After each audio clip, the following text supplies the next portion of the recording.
Welcome back to the Alien Spaceship Talkshow podcast. And in case you're just joining us, you're listening to the Alien Spaceship Talkshow podcast with Emmy Hikins and Trevor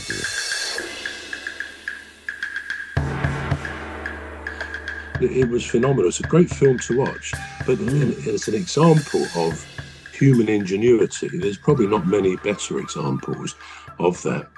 And so everything we do, and I think life is such that we do almost inevitably, we have to take things for granted much of the time. We can't go through life in a permanent state of awe and wonder, but I think there's moments, there should be time for that as well.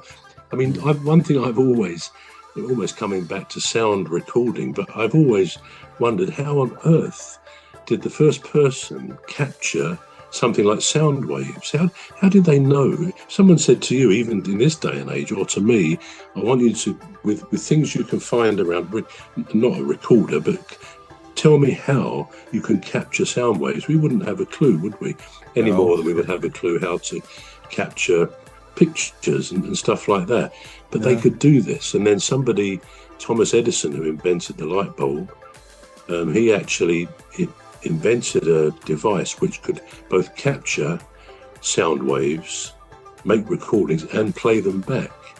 Now, to me, it's phenomenal, and I'm sure to all of us, if you think about it, the sheer brilliance of a human being or human beings who can apply their minds, their brains to such incredible problems.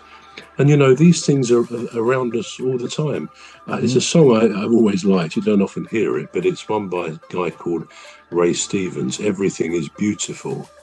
And, you know, I think when you're in that frame of mind, you look around and you think, it's true. The vast majority of things we see are beautiful. You can look at a spoon. Sounds a bit of a dumb thing to say, but the beauty of a spoon, the shape, we just take these, they're tools, aren't they? Tools to eat, and a set of cutlery. They're just phenomenal. But who would have thought, talking of human ingenuity, who would have thought about, I guess, 40, 50, 60 years ago, I don't know the exact time, but that what we now call some fast food companies would say, we've got a really good idea. Let's get people into our shops, our eating places, and not give them knives and forks. We make them eat with their hands and their fingers, like they were, like the cavemen and the cavewomen, like, you know, everything you hold.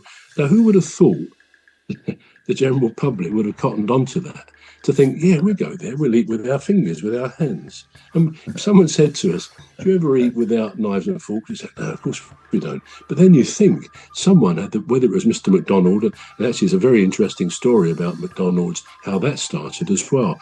But the idea that people would want to come in for what is viewed by kids and adults as a good little snack, a nice fast meal, to eat with your fingers. It just seems unbelievable, doesn't it, in this day and age? So yeah, human ingenuity, not just physical things we make or that have been made, but the ideas, you know, eating without cutlery is a very strange thing.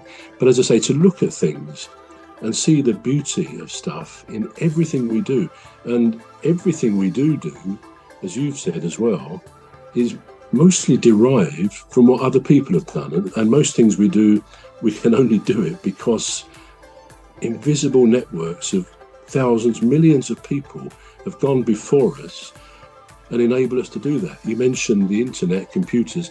Well, it was Tim Berners-Lee, a British man, in 1989, which is not that long ago, who probably created the most dramatic change in technological advancement by inventing the World Wide Web, the internet. Yeah. And that changed the culture of many generations to come, obviously, because we have this instantaneous connecting around the world. But so everything we do, like we're doing here, we're using the internet, we're using the World Wide Web, it's there for everybody to use. And as these things are invented, we do it so thoughtlessly as we log in and all the rest of it, but it's on the shoulder of a giant science man, you know, scientist who was able to come up with that, this engineer, this guy, brilliant, absolutely brilliant. So many things we can think about which are superb inventions. I know you don't like flying, but what do you think of the great invention, incredible invention of the aeroplane? What's your view of that? I think it's a really good invention. I wouldn't call it the greatest invention, but I think it's up there in perhaps the top 5, top 10. Yeah, I do think it's a genius way of saying to all the animals that are under us, really, because we're the highest mammals in the world, aren't we? Humans. Now, it's a great way of saying to all the other animals, whatever you can do, we can do it as well. You know, it's that's just it's just what it is. Yeah. You know, you look at the submarine. We're going to take a short break now. We're back shortly. You've been listening to the Alien Spaceship Talk Show with Trevor Gear and Emmy Hikins. The Alien Spaceship Talk Show podcast is looking for sponsors. If you're a company out there looking to spread the word about the products and services you provide, please get in touch with Deepstuff Radio Podcast on info@deepstuffrecords.com, or to use the contact form on our website to contact us, please visit radio.deepstuffrecords.com. Also, if you're looking to get involved on the Alien Spaceship Talk Show podcast, reach out via our Deepstuff Radio Facebook page. Thank you.